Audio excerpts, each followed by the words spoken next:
ते डोंबिवलीत काल झालेल्या या स्फोटामुळे जमीन अक्षरशः हादरली होती आणि त्याच परिसरातल्या इमारतींनाही मोठा धक्का बसला होता। यामुळे परिसरात आपल्या इमारतींना काही कायमस्वरूपी धोका बसलेला नाहीये ना अशी भीती अनेक नागरिकांना वाटते आणि त्यामुळे इमारतींच्या स्ट्रक्चरल ऑडिटची मागणी नागरिकांनी केलेली आहे। तर स्ट्रक्चरल ऑडिट सोबतच केडीएमसीने क्लस्टर ऑडिटही करावं अशी मागणी नागरिक करतात।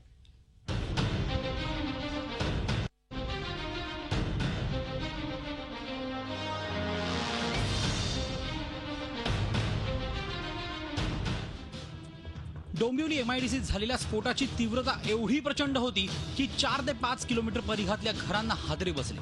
या स्फोटामुळे काही घरांचे स्लॅब कोसळले तर काही भिंतींनाही तडे गेले। काचा तर शेकडो घरांच्या फुटल्या। त्यामुळे आता हादरे बसलेल्या इमारतींचं जीवनमान कमी झालं असेल का अशी भीती नागरिकांना वाटते। आपली इमारत आणि घरं सुरक्षित आहेत का याबाबत नागरिक भीती व्यक्त करतात। एखादी इमारत जर शेजारच्या इमारतीवर जर कोसळली तर ह्याच्यामधून होणारं असं होऊ नये, पण अशी दुर्दैवी घटना या ब्लास्टमुळे जे त्याचे परिणाम आहेत झालेले दुष्परिणाम याच्यामुळे होण्याचा संभव आहे। म्हणून मी तरी सर्वांना असं सुचवीन की थोडे पैसे खर्च होतील पण आपल्या मनातली भीती, आपण जिथे राहतो तिथे आपण सुरक्षित आहोत का, आपली बिल्डिंग सुरक्षित आहे का, ह्याची सर्व नागरिकांनी खातरजमा करून घेणं गरजेचं आहे। तर आपण आतमधलं सगळं व्यवस्थित बघत असतो, पण एक मनात भीती घेऊन आपण जगण्यापेक्षा की काही कुठे झालंय का, काही बिल्डिंगला काही मेजर अफेक्ट झालाय का, याच्यापेक्षा एक ऑडिट करून घेतलं तर आपल्या मानसिक समाधान मिळतं की झालंय की नाही। सो स्ट्रक्चरल ऑडिट करून घ्यावं असं माझं तरी मत आहे। ऑडिट करणं तर खूप गरजेचंच आहे, कारण त्या परिसरातल्या सगळ्याच लोकांच्या मनामध्ये भीती असणार आहे की माझ्या घराची काय अवस्था आहे, सुरक्षित आहे की नाही आहे। तर ते केलं तर ती भीती नक्कीच कमी होईल, कारण येणाऱ्या पावसाळ्यामध्ये त्याची तीव्रता कदाचित आपल्याला जास्त पण जाणवू शकेल। आपण ज्या घरामध्ये राहतो तिथलं आपलं घर हे सुरक्षित आहे की नाही, तर ह्याच्यासाठी आपण जर काळजी म्हणून जर हे एक ऑडिट आहे ते करून घेतलं स्ट्रक्चरल ऑडिट, तर मला असं वाटतं की ते नागरिकांच्या पण सुरक्षेच्या दृष्टीने खूप चांगली गोष्ट होईल।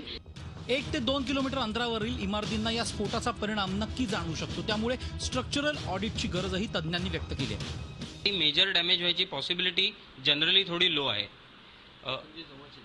पण जे जवळ आहेत एकदम विसिनिटीमध्ये आहेत 500 मीटरच्या आसपास आहेत त्यांना कदाचित काही मेजर डॅमेज झालं असेल तर ते जर त्यांनी स्ट्रक्चरल ऑडिट करून घेतलं तर त्यांना डिटेल समजेल की आपल्याला बिल्डिंगला नक्की किती डॅमेज झालंय आणि त्या डॅमेज आपल्याला कसं रिपेअर करता येईल हे थ्रू ऑडिट त्यांना समजू शकेल। दरम्यान नागरिकांची ही मागणी आम्ही डोंबिवलीत झालेल्या रोखोक या विशेष कार्यक्रमातही मांडली। या मागणीची दखल घेत तडे गेलेल्या इमारतींचं, घरांचं स्ट्रक्चरल आणि क्लस्टर ऑडिट करू असं आश्वासन महापौरांनी दिलं आहे। इमारतींच्या काही तडे गेलेल्या आहेत, काही हल्लेल्या आहेत, तर निश्चितपणे महानगरपालिकेच्या वतीने या सगळ्याचं त्या परिसरातलं स्ट्रक्चर ऑडिट करू इमारतींचं आणि त्याच्यावर उपाययोजना करू। एकूणच झालेल्या स्फोटाची झळ संपूर्ण डोंबिवलीला बसली, त्यामुळे नागरिकांमध्ये भीतीचं वातावरण आहे। कपिल राऊत, झी मीडिया, डोंबिवली। झी 24 तास रहा एक पाऊल पुढे।